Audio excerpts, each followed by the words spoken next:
being here and being able to share what God is doing in Southeast Asia because of your partnership. And we're excited to be able to relate some of that this morning and to share with you what we've been through. We know everyone has been through a lot this season of life, but God is faithful.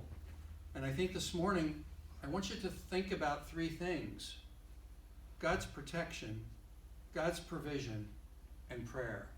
Because that's what has sustained us during this difficult season. And if we look back and we think about God's protection, God's provision, and the way He answers prayer time and time again, it should give us a sense of hope. It should give us a sense of assurance that we can move forward with Him in spite of the turmoil that we see all around us. So this morning we want to share about our work. It's been 4 years since we were here last. We were here May 21st, 2017. We drove up from Lancaster County on Thursday afternoon, and we've been having a wonderful time hiking in a place called Never Sink River Unique Area, 5,000 acres. And we were hiking around the last couple days. At many places, I would stop and listen. I couldn't hear any sounds. It was just quiet. An amazing time. So we're thankful to be here. We bring you greetings from Lancaster County, that's our home area, and we bring you greetings from Singapore. In January will be 7 years that we left to serve in Singapore, and it's hard to believe. A lot has changed in our life the past 7 years, and I'm sure you as well. So this morning, people often ask, what is OMF? OMF is an organization, originally China Inland Mission, founded by Hudson Taylor over 150 years ago.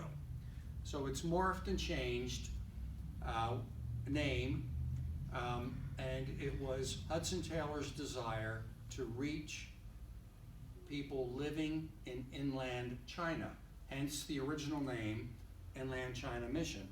A lot of mission agencies were working around the coastline.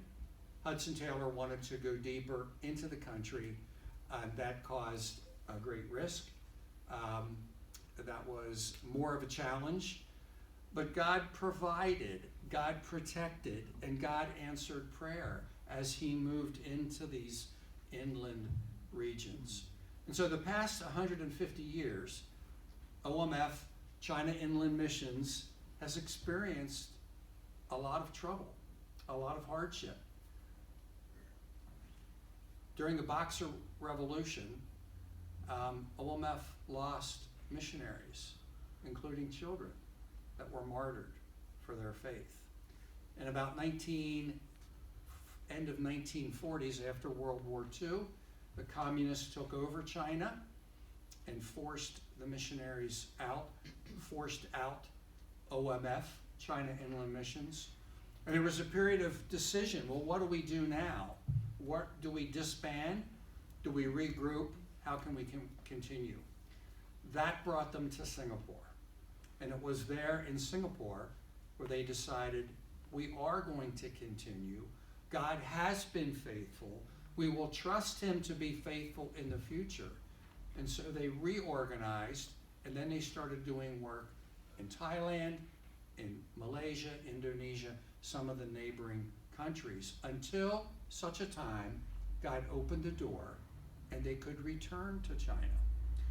And now we see, however many years later, 60, 70 years later, again the situation in China is not very good. Our OMF workers have been expelled. We have had colleagues taken to the police station, interrogated several days, and then escorted to the airport and expelled from the country. But God is still in control, And God did miraculous things in the past when missionaries were expelled. And he will do that again. So we have hope. We don't need to feel desperate. Oh my, what is happening? God is still working. So OMF came to Singapore, reorganized. That was in about 1952. So now Singapore is the world headquarters, and we serve 17 countries around Singapore in the Southeast Asia region. At the end of our presentation, the last couple slides, we'll talk more about that and why that's important. Sandy's going to talk a little bit about Singapore, and you can use the clicker, honey. We're both control freaks. Maybe We're you both. better use the clicker. Which one moves ahead? Well, This one? yeah, I think that's it. Now you gotta point it at Josh. Yeah, And the then- thing's here. And if you're really sophisticated, you can use the laser. I don't need the laser. Yeah, because we show them have a Singapore. Can they see it up there? You do it. There's a big red arrow there. I told them that there was a nice red laser if they get. We want to use it. We want to. We don't get. You can use it. That really doesn't excite me a lot. So up there you see a map that shows Southeast Asia basically, and Don is pointing to Singapore where the red arrow Big red is. arrow is. Pointing at the little tiny island there of Singapore, which is at the bottom of Malaysia. So there's just really a causeway that goes from Singapore to Malaysia. We can see across to Malaysia. And then you can look at some of the countries around there where OMF is working since they have relocated to Singapore. And Don can point these out. Malaysia, Indonesia, many islands, thousands of islands all south of Singapore. Thailand, Thailand's Cambodia. off the map. Oh, sorry. Up here. Cambodia, Cambodia's here. Vietnam, Vietnam, Laos, Philippines. Philippines, and then further, China, Mongolia, over here, North Korea. Okay, so you can see when God relocated OMF in Singapore, he put the headquarters very central to the area where he wanted them to be working. And in addition to that, by being in Singapore, he allowed them to be in a place that has religious freedom. And so Singapore has what's called the Religious Harmony Act. And so there are about a third of the people in Singapore who are Buddhist. Roughly 18 or 19% are Christian. Can you talk about these slides first before we go into No, I want to talk about this first, and then I'll get to that. Okay, and then we have a large percentage of what's called free thinkers who just kind of do their own thing. There's a small percentage of people who are into animism, Taoism, that type of religion. There's a Muslim population there as well, and I forget the percentage of that. Do you remember? It's here somewhere. About 14% Muslim, and also a very small percentage of Hindu people. And so we're going to be showing you some slides of Singapore. You'll see the various places of worship, and we'll point those out. But what I wanted to say about God's bringing OMF to Singapore is really he had a plan, because he knew that all the countries, if you look at that map that we had up there, all the countries around there is no religious freedom like what we have in Singapore. And so it would have been very difficult for OMF to function in those areas. And so it was key that he brought us there. And so the Religious Harmony Act means that I, as a Christian, can practice my Christianity. The Muslims can do their thing. The Buddhists can do their thing. And I can't go out on a street corner and give a message or anything. But if somebody asks me questions, or I'm talking to somebody one-on-one, that's okay. But I can't make somebody else feel bad about their faith. So it gives us that opportunity there. And so it was rather key that God brought OMF to Singapore. So we're going to show you some pictures now of what This is the Singapore campus. looks This is the like. campus um, first. Oh, okay. Okay, so this is our campus. The front entrance, the building there that you see on the left-hand side is our administrative building. Up on the top area is our auditorium, and the lower level is mostly offices. Right in the center there is the pavilion. We call it the Have Faith in God Pavilion. Those three columns in the front of that building were there when the property was purchased back in 1954. They were part of a British black and white that was there for British officers to live in. You need to describe what that is. Okay, so during World War II, when the British were in Singapore, It was a British colony. it was a, here, you explain. Sorry. This is a boy thing. Singapore was a British colony for many years, so the British had a very strong presence there. And of course, they came and they built houses for their officers, for their dignitaries, and so the Singaporeans, or they got the name black and white because the house was a white stucco material, red tile roof with black shutters, so the term black and white. But they were very stately, large homes because the British that were in Singapore had money. And so they built these properties for themselves.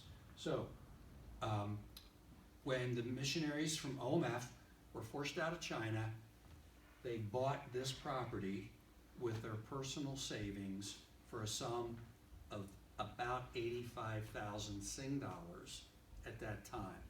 Property was worth more, but the guy wanted to sell it, get rid of it, offload it, and this property is now worth many millions.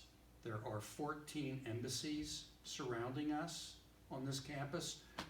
So God didn't give the OMF missionaries a hunk of swamp in Singapore because there was plenty of that. He gave the OMF missionaries one of the prime real estate areas on the island. Again, God's provision. Go ahead, honey, take it away. What's next? What do you got next? More of the campus. Okay, so you can see there, beyond the administrative building is our dining room. We have a medical clinic there. And above that, on the second floor, are some additional offices.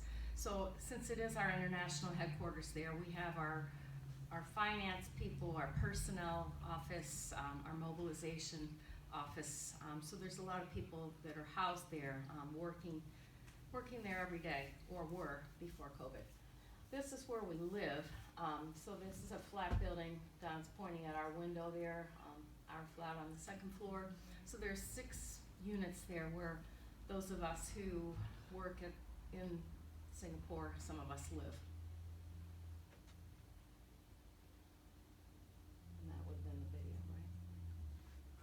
Yeah, and there we go. Now we're gonna pick up the pace a little bit, and you are gonna want to talk about what we do. Yeah, so we had a video we were going to show you, which obviously we're not. We tried really hard to get it working. Shows what we do. So my role is the guest home manager, and what you saw in those slides, there's another building that we didn't show that actually is the guest home, and there's about 30 rooms there. So I manage the guest home.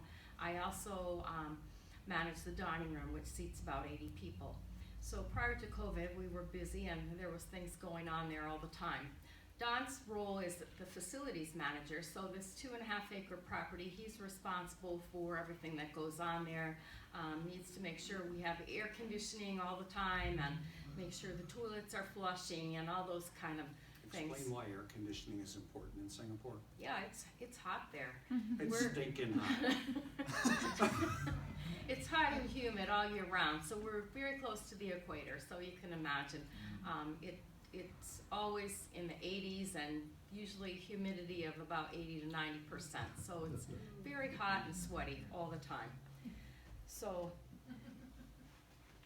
yeah. These are scenes. This is another scene of Singapore.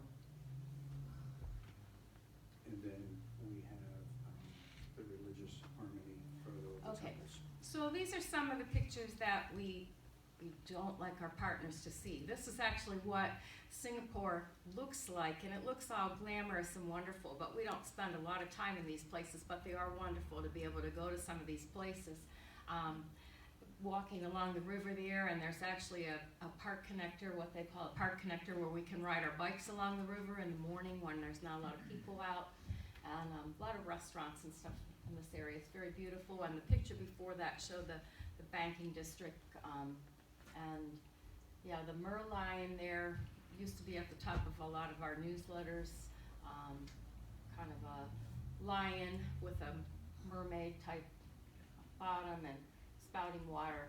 So this is the first thing that people would see when they came into Singapore some time ago, and then all the buildings there, the banking and insurance industry. This area normally would be packed with tourists, but since COVID, we've been able to ride our bicycles there and nobody's in our way. We talked about Religious Harmony Act, so right here, almost next door to each other, on the left is a Buddhist temple called the Buddha Tooth Relic Temple, Buddha Tooth Relic Temple. And then on the right-hand side is a Hindu temple. And you can see all the images of different gods on the roof there. And then on the left is a mosque.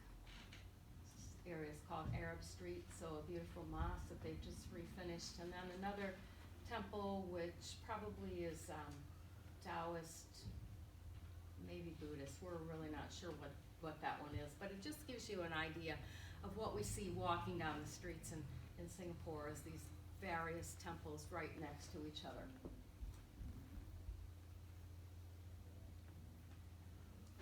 Okay.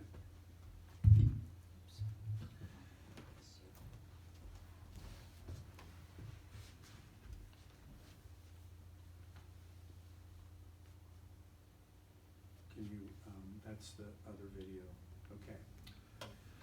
So Cindy described a little bit about what we do. I manage the facilities, she manages the guest home. We have hundreds of visitors that come through. The guest home is for OMF members only. We're not like a resort, we're not a conference center open to the public per se. That facility is there primarily because of OMF workers. We have 1,400 members around the region, and they come there for medical care, they come there for conferences, week-long conferences. They come to renew their visas because we've got 14 embassies within walking distance. Normally our OMF missionaries don't come there for a holiday or a vacation because it's expensive to visit Singapore. Although there is a lot of free stuff to do, and if you come and you stay on in the guest home, and you're an OMF member, you can spend some time there to rest and renew, and that's important. We have a medical clinic. Some people will come and they'll be there for 2 weeks. They'll have a procedure, have an operation done, because the medical care in Singapore is second to none, and then they can recuperate on the campus at OMF for a period of time. But because of COVID, the rooms now are all empty like that. It'll soon be 2 years, because no tourists are permitted to come to Singapore, even at this point. They've established some open borders, but those requirements are very specialized, and it doesn't permit missionary tourists or missionary workers to come to Singapore. At this point, they would still have to do 2 weeks of quarantine at a very high cost. So when we go back, we are returning to Singapore the middle of January, and you can pray about that. We have our tickets booked, and let me tell you how this works. We will fly from Harrisburg to Los Angeles.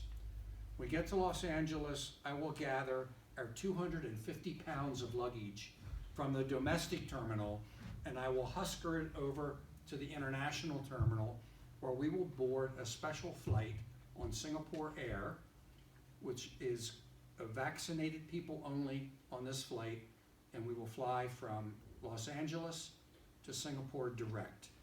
It's about a 15-hour flight, And when we arrive in Singapore, they will do an instant COVID test, and if we are negative, we're free to go. So this is a huge advantage for us to return because we will not have to do the quarantine at a high cost. So when we arrive, we can go to our apartment and begin working back into our roles right away. So we're excited for that opportunity, but that's because we are work pass holders. So in essence, we have a right to be in Singapore.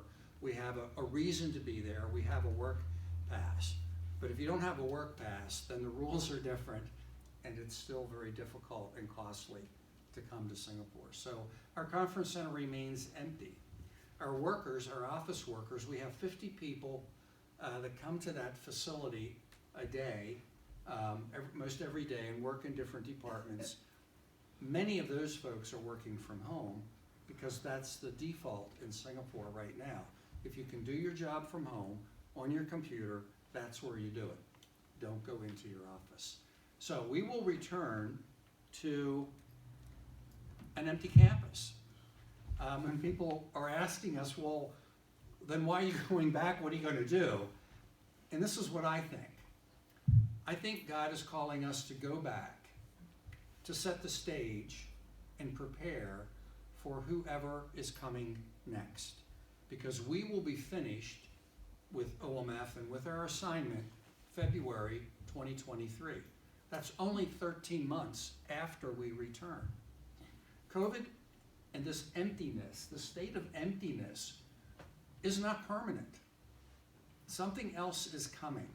And so we are going back to evaluate, maybe brainstorm, maybe create some new ideas, pray about what may God have that we should be doing differently, and we will help maybe prepare a plan and make things ready. Because at this point in time, we don't have replacements. We don't know who God will raise up to fill our roles. To me, it looks rather difficult that it's going to be someone from overseas coming. I think more likely it will be someone from within Singapore. Believers from within Singapore will rise to the occasion and they will take over our roles. They won't need the work permit. They don't have to worry about international travel. They possibly could step in. But God knows. But God will provide, and God will answer the prayers about who will come after us. So in a sense, we go back, we will be able to prepare what may be coming in the future and advise our leadership on how maybe to navigate that. Okay.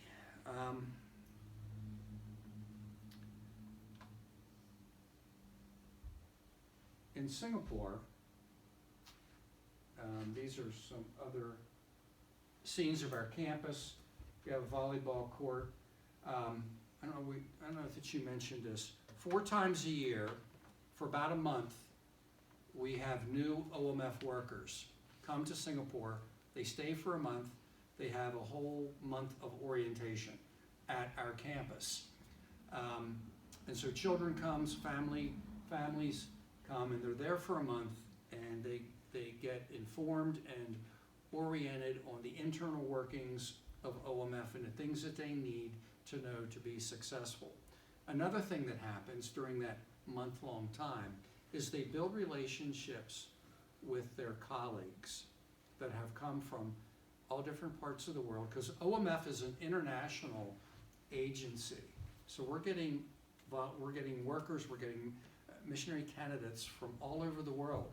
It's not only US anymore. It's not just the UK anymore. God is raising up people from everywhere to come and serve in Southeast Asia. So these families will come. There's some of the campus, more of the scenery of Singapore. We are involved in different ministries at our local church. That has been huge to our success, and I believe God has used our connection with the local church to cause us to flourish. Because you consider it, look, we're we're not a young couple. We're a middle-aged couple, removed from everything that was familiar in Lancaster County and transported to Singapore. How does God do things like that? Because we have seen others crash and burn, and we've seen younger people crash and burn. So what is it that caused us to flourish and to do well? I don't know all the answers, but I know being connected to a local church of Singaporeans that really cared for us was a huge blessing to us. They looked after us. When we were missing our families, they became our families. And they cared for us in remarkable ways. So this photo represents a Zoom call on a parenting course that we were part of. If you're familiar with Alpha, Alpha has a parenting course, they have a marriage course. Alpha programs in Singapore, I think it's because they're British, are hugely successful. And Singaporeans, churched or unchurched, will come and listen to an Alpha presentation. So we were helping with these couples about parenting. The reason they ask us to help, get this, because we're old and we have 9 grandchildren. And for some reason they thought that was criteria that we might be good parents. Well, we did what we could, and we had a really great time. And we got to learn more about what's it like raising a family in Singapore, because it's not the same as here. They're faced with some very unique challenges, and we enjoyed being able to hear about that and to learn about that and to encourage some of these young parents. And this is, the Alpha program is all based on godly principles. So this introduces unchurched families also to the Bible and to the gospel. Because our church runs a preschool program, and at the time we left Singapore, there was 2,000, it boggles my mind, 2,000 preschool students enrolled in the many campuses of this program that St. James. Many of them are not churched, but they would take advantage of the parenting course. And then we had an opportunity to have them come to St. James Church or to become involved with a Christian influence and exposure. So we enjoyed that. Anything else you want to add about our work at St. James? We became involved in a small group, a cell group, and they cared for us as well, and we really enjoyed that. This is one of our favorite spots to hang out, but it takes an hour and a half to get here. This is the northern part of the island, and this is some of the strait that surrounds Singapore. So this over here happens to be part of Singapore as well. That's a separate island. Now I want to talk a little bit about my side job outside of OMF. This is the Bangladeshi gardening crew. These guys come and they cut the grass with the weed whackers, not with the lawnmower. They come with the weed whacker, they trim the bushes, they sweep up, clean up. This is the Bangladeshi workers. There are 700,000 of these kind of guys living in Singapore. They leave their families in India, in Bangladesh, and in China, and Myanmar, and they come to Singapore. They make a low wage. They have to pay a high agent fee to get to Singapore, to get a job. Hopefully they don't get injured, they don't get sick. 3 years later, they're done paying off the agent fee, and then they're able to send money home. So these guys live in dormitories. This dormitory, there's 8,000 men living, usually pre-COVID, 16 men to a room. Through a church organization, I would go to the dormitory and help teach English and help teach computer skills. And it's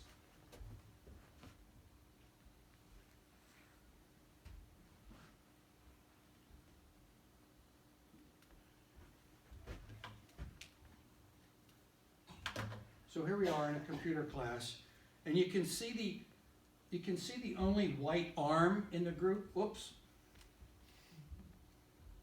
You can see the only white arm right here. That's me. And it was a challenge to show up into that group of men who are all dark-skinned. 8,000 men live on this compound, and the big, tall, white guy shows up. I felt really out of place. And I said to God, God, why am I here? Sometimes I can't even understand what they're saying because they speak Tamil, and they speak broken English, and they speak Bangla, which then later God provided an opportunity for me to learn, and I can have some conversational phrases and some interaction. But I show up there and I feel so out of place. It's so awkward. And God said to me, don't worry about how you feel. Show up and just do what you can and show the love of Christ to these guys in the best way you can. Sometimes showing up and helping them learn a skill that will get them a better job is what God calls us to do. In the dormitory, we can't have Bible classes or evangelistic training, but we can build relationships and we can show these men that we care. That was one of the most rewarding things I think I've done in Singapore, and it had nothing to do, per se, with OMF. It was just stepping out of my comfort zone and be willing to be uncomfortable and see what God will do. I'm hoping that when I go back, I don't know when, because the dormitories are still closed to the public, and the workers are still very limited. I'm hoping God opens those doors.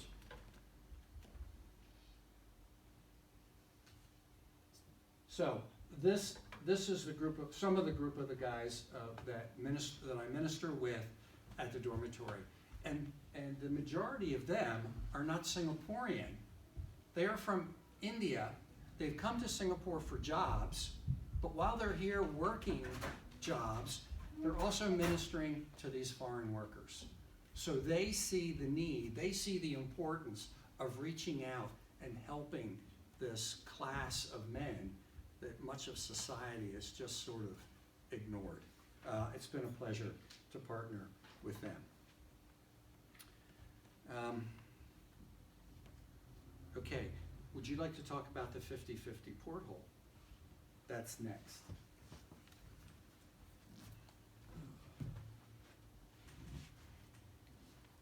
Okay, so this is what we call the 50-50 porthole.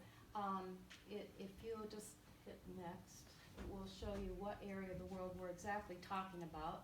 It's Southeast Asia, basically where we are, and over 50% of the world's population lives in these countries.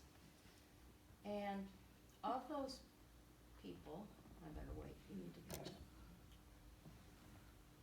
So these are the countries that are part of that porthole, and 91% of those people don't know anything about Jesus. They don't even have a way to learn anything about Jesus because they don't even have a friend who's heard of Jesus, or there's no churches anywhere near them.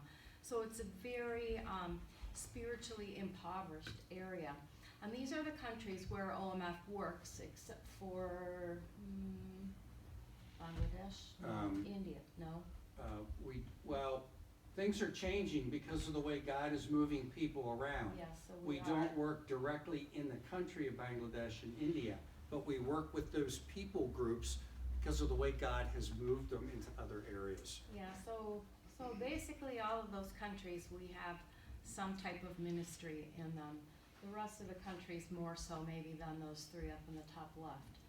But it's a very, an area that very much needs to hear the gospel, and so it's kind of neat how God brought OMF to this part of the world.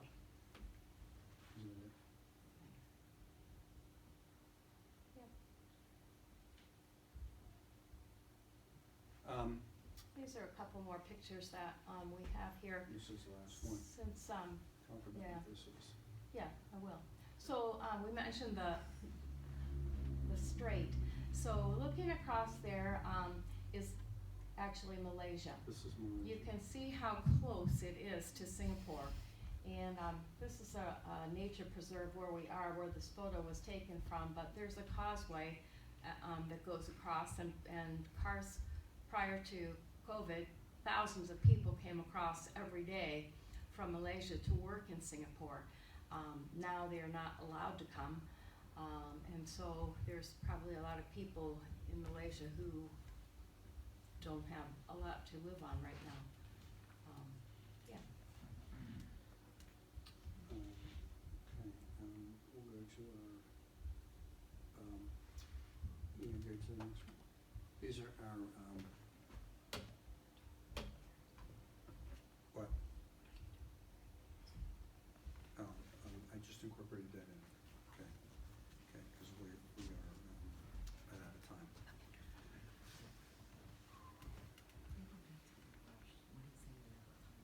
These are our prayer requests moving forward. The past year and a half has not been easy. It's not been easy for you. We're going back to something rather odd. We're going back to an empty facility. Some of our friends that were there when we left, colleagues that we've worked for a number of years, have now gone on. They've retired. They've returned to their home country. So we're going back and we'll have to make new friends. In fact, our manager will be someone new, and we will interface with them remotely because they are working in Thailand and we will be in Singapore. We have a local manager, but he has other responsibilities. So there'll be some uncertainties and some different kinds of things going back. And we're only there for 13 months, and then our work permit expires and we're not going to renew. So no longer will we sort of get ramped back up into life, the rhythm of life, whatever that may be. We'll sort of have to allow the momentum to slow down as we prepare to leave in February of 2023. So our purpose today was to give you a little insight about what our roles are as support workers, to give you the bigger picture of how we support the 1,400 missionaries that are in that area because of our work in Singapore. Maybe have given you a little insight about Singapore, what it's like, our work outside of OMF, because I think we have been intentional about immersing ourselves in the culture and making the most of our experience in Singapore. Gave you a little history, British colony. That last photo where I showed you Malaysia, that's where the Japanese invaded Singapore. They came down through Thailand, came through Malaysia, and crossed the causeway and invaded Singapore, and it was occupied for 3 years by the Japanese. So there you have your history lesson. And I hope it was clear to you how God's protection, provision, and his answered prayer sustained us. And we know you are praying for us, and you're part of that success. Thank you.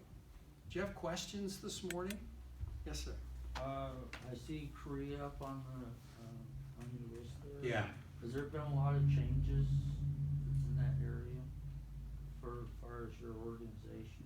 No, if anything, it's, well, because number one, no U.S. workers are permitted in North Korea. Well, I'm talking about South Korea. South Korea isn't as much of a mission field as it's providing mission workers. So we still see several new families coming from South Korea as missionary candidates. Does that answer your question? No, because I was there 40 years ago, and I just wondered if there was something, if the government to change rules or something, making it harder. I would not say it's harder. I think, and this is my opinion based on what I've heard, the church was on fire for a long time, and churches were growing. That seems to have cooled off for some reason, and there's more of a disinterest in spiritual things than there was several years ago, when there seemed to be a more fervency. And we're finding that in some other areas, particularly Europe, parts of Europe the same. Because I was thinking about the quotation military bases there, whether it's Air Force or Army. Yeah, that I don't know. Can you, I'm just curious, what do you know about North Korea? Because it's like, I thought that was a very closed country. It is, OMF but- has a presence there? Yeah, and sometimes it's working outside the country, inside the country. US citizens are not permitted to go in, and we did have some in, and they had to leave. But some from other countries can go in very carefully and almost undercover. Medical is one platform. So medical professionals that have access to universities or medical training. A friend of mine does classes, records them, and then they're used. Okay, so how does that parlay into evangelistic? But when you're working in North Korea, it's about building relationships and trust, and then seeing where that goes. But it's very difficult. It's very difficult. Yeah. Any other questions? I always have questions. Well, that's good. Because if you have, maybe someone else does, and they just don't want to put their hand up. No, We I'm also just have curious. lunch. I'm just curious because you don't hear like Hong Kong. Hong Kong got sort of taken over by the Chinese now, right? And it's like the church. There used to be, I think, a vibrant church in Hong Kong, or like Yeah. you hear what's going on. No, and I don't have any direct information on that, but I would suspect that overtaking initially has a dip, but then God works through that. Some of our colleagues have relocated out of Hong Kong based on what they were doing. We have to be more careful with what we are doing because now there's more scrutiny, there's more checking, where previously we could be not as guarded. There's still work there, yeah. Okay, thank you. And we'll be around later. If you have questions, we'd love to answer them. Thank you.